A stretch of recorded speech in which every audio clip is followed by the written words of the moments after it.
Bonjour à tous, j'espère que vous allez bien. Alors, j'aimerais bien vous dire qu'on est arrivé à l'étape du test avec Postman. Donc, on va utiliser Postman pour tester les différentes endpoints. On a 3 endpoints à tester.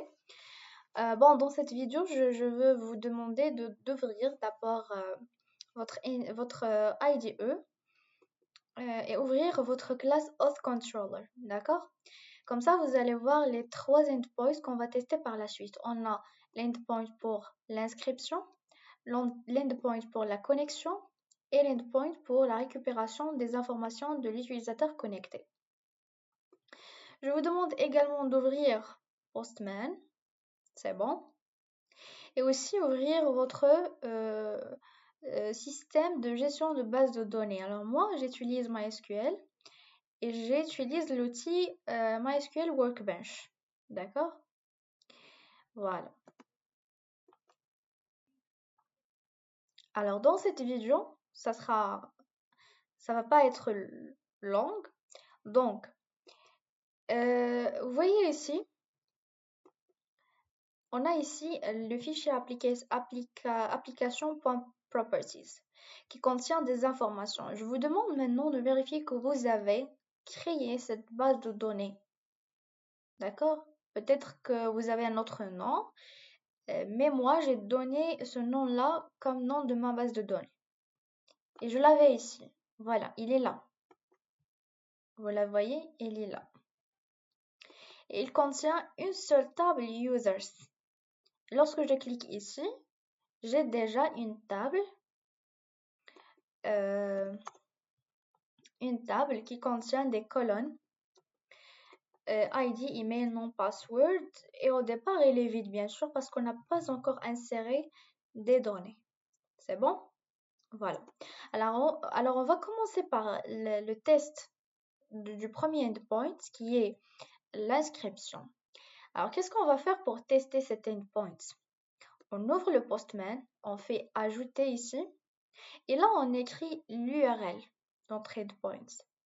Alors, si je veux tester celui-là, quelle est l'URL à saisir?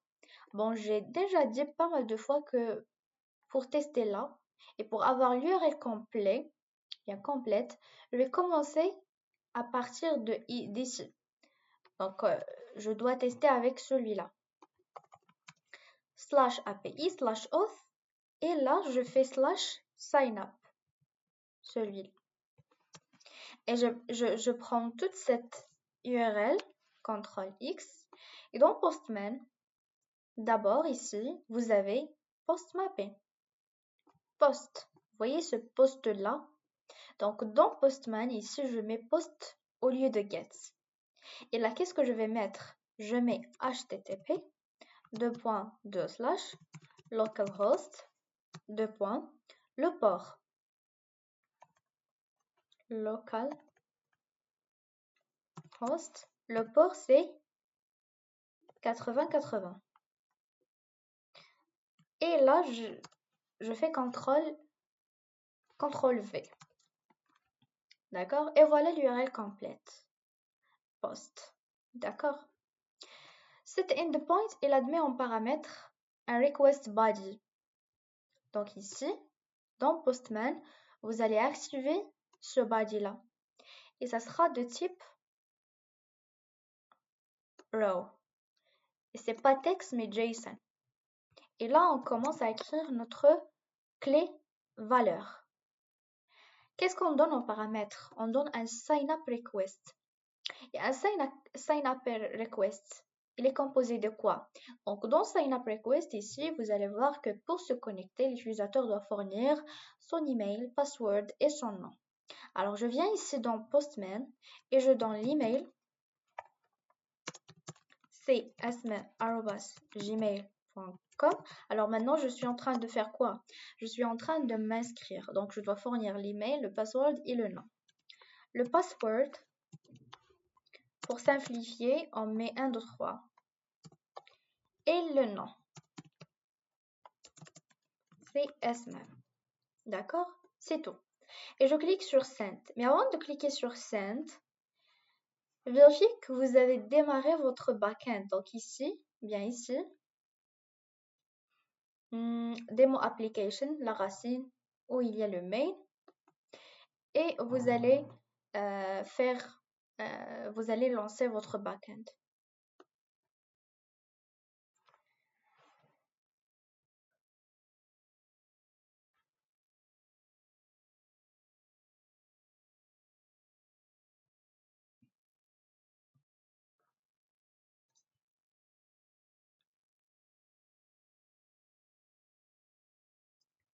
Maintenant, le serveur, il est démarré sur le port 8080.